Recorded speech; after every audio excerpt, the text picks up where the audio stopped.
Yeah, what is it? Romeo and Juliet? How'd you get a hold of you? Stick around, sweetie. Jake, we don't want no trouble. You know, I like this guy. There's something about him. But he's always 2 days late. I think he's trying to sell our blow on us. Fred, tell him. You got our money, right? I think he's holding out on us, Jake.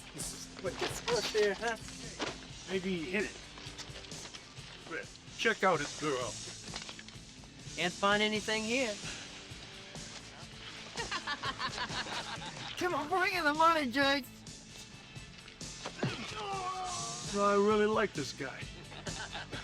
The story follows a rebellious high school student named Brenda, who is the leader of a tough group of girls known as the Satins. The group includes her friends Rachel, Stella, Francine Ramirez, Stevie, and Maria. Brenda is extremely protective of her younger sister Heather, who is deaf and mute following the death of their father. One evening, Brenda and the Satins are hanging out on Hollywood Boulevard with Heather. While they are walking, a reckless drug-dealing gang known as the Scars nearly runs them down in a convertible. The gang consists of 4 members: Jake, the leader, along with Vince, Red, and Fargo. The near miss causes Heather to fall to the ground in fear. Brenda angrily confronts the boys for their reckless driving. Jake attempts to apologize and flirt with Brenda, asking her to spend the evening with him, but she firmly refuses. In retaliation for the incident, the Satins decide to play a prank on the gang. They steal Jake's convertible, fill it with garbage and old food wrappers, and abandon it in the middle of the street. When Jake and his gang find their car, they are humiliated and furious. They begin plotting revenge against Brenda and her friend.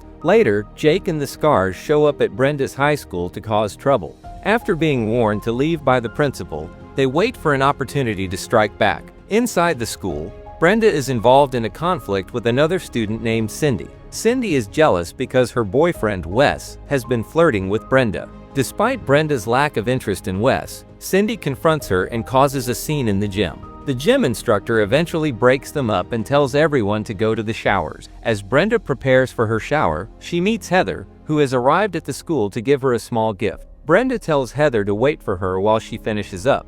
While Heather is standing alone, she is spotted by Red, a member of the Scars. Heather tries to be friendly and communicate using sign language, but Red has malicious intention. Red approaches the innocent Heather and pretends to respond to her sign language. When he moves closer, Heather realizes she is in danger and attempts to run toward the door to escape. However, Jake, Fargo, and Vince appear and block her path, surrounding her so she cannot get out. The gang quickly overpowers the helpless girl, dragging her inside the school. The Scars brutally beat and gang rape Heather, leaving her in extreme pain. Meanwhile, in the locker room, Cindy confronts Brenda again over her boyfriend Wes. The argument turns into a physical fight, which is eventually broken up by the principal. He warns both girls that they will be expelled if they continue to fight. After the meeting with the principal, Brenda and her friends go looking for Heather in the school auditorium. They eventually find her lying unconscious in a dressing room, covered in bruises. Heather is rushed to the hospital, where doctors inform Brenda and her mother that the girl is in a coma due to her severe injury. Overwhelmed with grief, Brenda vows to find whoever is responsible for hurting her sister. That night, the Satins take Brenda to a local nightclub to try and cheer her up. While they are there, Francine discusses her upcoming wedding and her plans to move away and start a new life. However, the Scars also arrive at the club looking for trouble. Fargo begins to sexually harass the pregnant Francine, leading to a violent brawl between the two groups. During the fight, Francine manages to grab Jake's knife and slashes his face before the gang retreats. The next day at school, Brenda is distracted and unable to focus on her classes. Her teacher tries to offer support, but Brenda is unresponsive and eventually leaves. Later, Cindy and Brenda clash one more time in the classroom after Cindy mocks Heather's condition. This final confrontation leads the principal to suspend both girls. Vince meets with the other members of the Scars, feeling panicked as news of Heather's condition spreads through the school. Jake remains calm and begins planning their next move, specifically targeting Francine because he is still angry about the cut on his face. He asks where he can find her, intending to make her pay for what she did at the nightclub. Meanwhile, Francine visits a boutique to try on her wedding dress for her upcoming ceremony. She is unaware that the Scars are lurking nearby, watching her every move. As she leaves the store, she realizes she is being followed and begins to run. The The gang chases Francine through a deserted industrial area filled with dark alleys and abandoned buildings. She eventually becomes cornered and begs the men not to hurt her. Jake ignores her pleas, lifts her up, and murders her by throwing her off a viaduct spanning the Los Angeles River. The murder of a pregnant girl deeply shocks Vince, who begins to feel intense remorse for the gang's action. Realizing that their behavior has become too cruel, he decides to cut ties with the scarred. Later, Vince goes to the hospital to visit the comatose Heather. While inside Heather's room, Vince quietly apologizes for everything that has happened. Brenda arrives at the hospital at that moment and hears his apology. Enraged, she shoves Vince against the wall and demands to know what he has done, but Vince manages to push her away and flees the building. Later that night,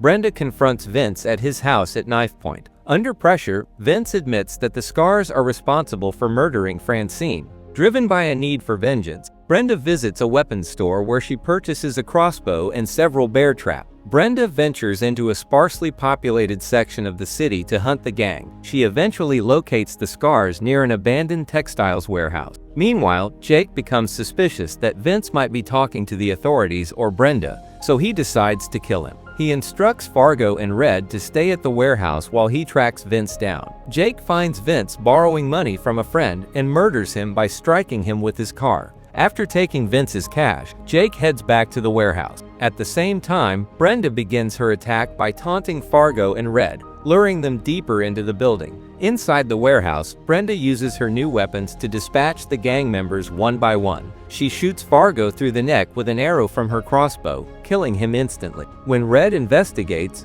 Brenda traps him by snapping a bear trap over his throat, resulting in his death. When Jake returns to the warehouse, he discovers the corpses of his friends. Brenda calls out to him, revealing her presence. Furious, Jake attempts to shoot her with a handgun, but Brenda is prepared. She shoots Jake with her crossbow and uses a rope to snare his ankle, hoisting him upside down from the ceiling. While Jake is hanging defenseless, Brenda begins to torture him by stabbing him with a hunting knife. However, Jake manages to cut himself free and a final struggle ensues. He chases Brenda through the area, eventually cornering her inside a paint store while the building's burglar alarm blares. Brenda takes advantage of her surroundings and douses Jake with flammable paint before setting him on fire. As the police arrive at the scene, the engulfed Jake stumbles out of the store and dies from his injuries. Sometime later, Brenda, a recovering Heather, and the surviving Satins visit Francine's grave to pay their respects. Brenda remarks that they made things right, but her friend Stevie notes that Brenda was the one who took care of everything.